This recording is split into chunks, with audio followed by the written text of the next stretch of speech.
नमस्कार, मीडिया हलचल देख रहे हैं आप और मैं हूं आपके साथ अर्पित जैन। उत्तर प्रदेश में 2022 का चुनाव तो अभी दूर है, लेकिन सरगर्मियां अभी से तेज दिखाई दे रही हैं। विधानसभा चुनाव की फाइनल जंग से पहले सेमीफाइनल की आहट तेज हो गई है।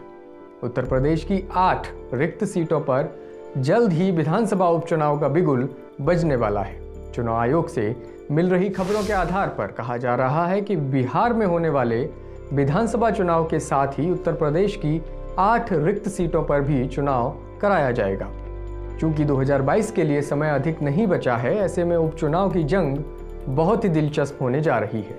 भाजपा और सपा अपनी पूरी ताकत झोंककर उपचुनाव का शक्ति प्रदर्शन कर सकती हैं। एक और जहां सीएम योगी लगातार कानून व्यवस्था को लेकर विरोधियों के निशाने पर हैं और उनकी लोकप्रियता पर भी सवाल खड़े किए जा रहे हैं, उस समय में 8 बड़ी सीटों पर उपचुनाव साफ तौर से सीएम के लिए एक अग्नि परीक्षा के जैसा होगा और विरोधियों के लिए एक मौका होगा कि किस तरह खुद को साबित कर पाए।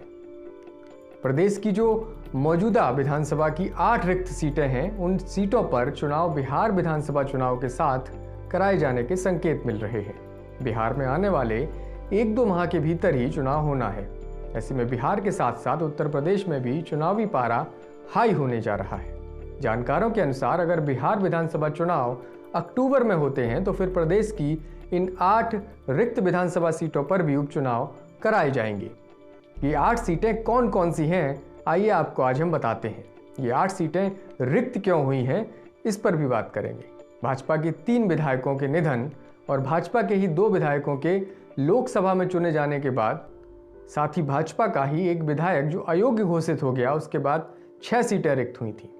जबकि समाजवादी पार्टी के एक विधायक का निधन हो गया और एक विधायक को अयोग्य घोषित कर दिया गया, जिसके बाद 2 सीटें रिक्त हुई। इस तरह से 8 सीटें विधानसभा में रिक्त हैं। ये सीटें कौन सी हैं, इस पर कौन कौन उम्मीदवार इस वक्त काबिज हैं, किस पार्टी का कब्जा है, ये भी आपको एक एक करके बताते हैं। तो भाजपा के कब्जे में जो सीटें थीं उन पर पहले बात कर लेते हैं और फिर बात करेंगे समाजवादी पार्टी के कब्जे वाली सीटों की। तो पहली सीट है अमरोहा की नौगवा सादात सीट। ये चेतन चौहान जी के निधन से रिक्त हुई है। चेतन चौहान उत्तर प्रदेश सरकार के कैबिनेट मंत्री थे, जिनका निधन हाल ही में कोरोना के चलते हो गया है।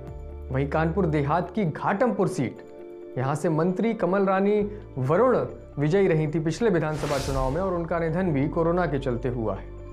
देवरिया सदर की सीट है, जहां पर जनमेजर सिंह विधायक चुने गए थे भारतीय जनता पार्टी के और 22 अगस्त को उनका निधन हो गया है।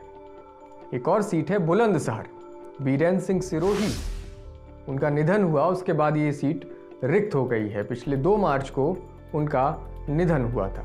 वहीं एक सीट है टूंडला, फिरोजाबाद जनपद की टूंडला विधानसभा सीट, जहां से एसपी सिंह बघेल विधानसभा में भाजपा की टिकट पर जीते थे, लेकिन लोकसभा चुनाव में उन्होंने आगरा से दम भरा और वो लोकसभा सदस्य चुने गए।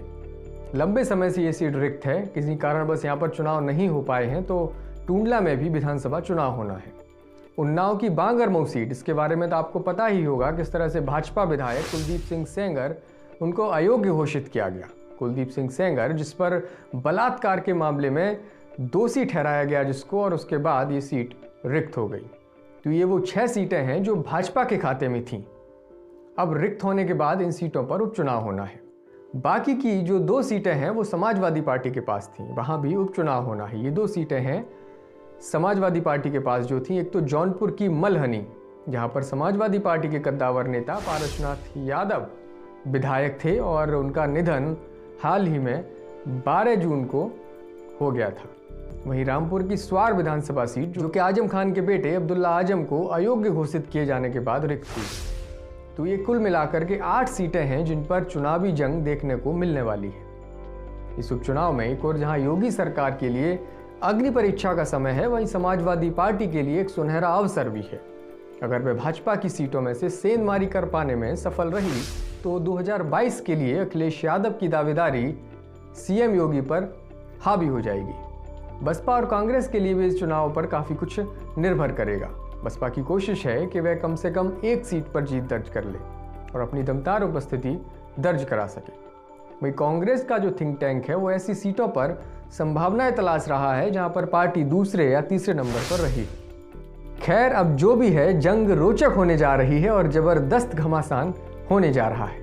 हर खबर और अपडेट हम आपके लिए लाते रहेंगे और प्रयास करेंगे कि जल्द ही हर सीट का राजनीतिक समीकरण आपके सामने लेकर आए। आप देखते रहिए, जुड़े रहिए, बने रहिए हमारे साथ। मीडिया हलचल को सब्सक्राइब करना मत भूलिए। अगर आपने अभी तक हमारा चैनल सब्सक्राइब नहीं किया तो अभी सब्सक्राइब करें और बेल आइकॉन को क्लिक करके हमारी लेटेस्ट वीडियोस के बारे में अपडेट जानें।